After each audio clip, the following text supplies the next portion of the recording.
Hello juniors, இன்றொரு தீர்ப்பு. அதில் 2 விதமான கேள்விகள்.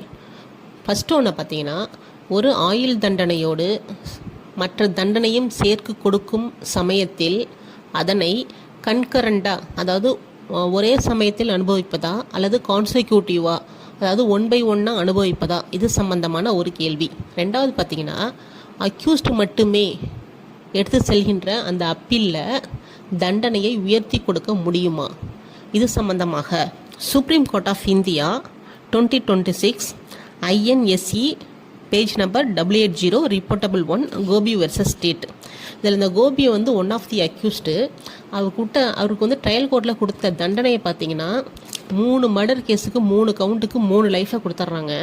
நாலாவதாக பார்த்தீங்கன்னா 120B லைஃபை கொடுக்குறாங்க. அடுத்து 449 IPCக்கு ஒரு லைஃப் கொடுக்குறாங்க. அடுத்து 364 அப்டக்ஷன், அதுக்கு ஒரு லைஃப் கொடுக்குறாங்க. மொத்தம் 6 லைஃபு. அடுத்து 392க்கு ரிகரஸ் இம்பர்சன்மெண்ட்டு, 201க்கு ரிகரஸ் இம்பர்சன்மெண்ட். இது போல் ஒரு லைஃபை பொறுத்து அடுத்து என்னெல்லாம் தண்டனையை சேர்த்து கொடுக்குறாங்களோ இதை என்ன பண்ணுறாங்கன்னா கான்சிக்யூட்டிவாக நீங்கள் அனுபவிக்குன்னு சொல்லிட்டு ட்ரையல் கோர்ட்டில் உத்தரவு போட்டுடுறாங்க. இப்போது பாதிக்கப்பட்ட அந்த கோபி என்றவர் என்ன பண்ணுறாங்கன்னா ஹைகோர்ட்டுக்கு அப்பீல் போகிறாரு. வேறு விக்டிம் போல், ஸ்டேட் போல் யாருமே போல்.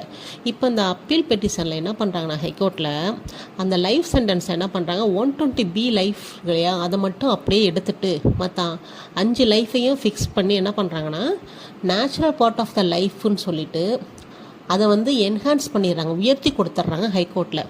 அதே போல் அந்த சென்டென்ஸ் கான்சிக்யூட்டிவாக அனுபவிக்கணும்னு போட்டிருக்காங்க பார்த்தீங்களா ட்ரையல் கோர்ட் உத்தரவை, அதை அப்படியே கன்ஃபார்ம் பண்ணிடுறாங்க. இப்போ இதில் பாதிக்கப்பட்ட கோபி திரும்ப எங்கே போகிறாருன்னா சுப்ரீம் கோர்ட் போகிறாரு.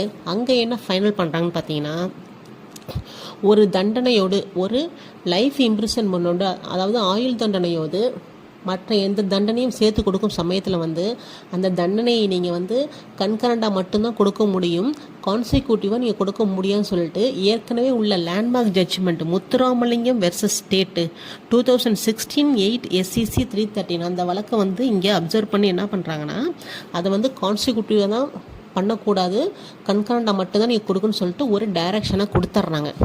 நெக்ஸ்ட்டு ஒரு கொஸ்டின் இருக்கு இல்லையா, இப்போ அப்பீலில் அக்யூஸ்டு மட்டுமே செல்லக்கூடிய அப்பீலில் தண்டனையை உயர்த்தி கொடுக்க முடியுமான்னு பார்த்தா ஸ்டேட்டு போகாதப்ப, விக்டிமும் அப்பீல் போகாதப்ப அக்யூஸ்டு மட்டும் போடக்கூடிய அப்பீலில் நீங்கள் தண்டனை உயர்த்தி கொடுப்பது என்பது இம்பெர்மிசிபிள் அண்டு இல்லீகல் சொல்லிட்டு அந்த இதை என்ஹான்ஸ்மெண்ட் என்ன பண்ணுறாங்கன்னா செட்டசைட் பண்ணிடுறாங்க.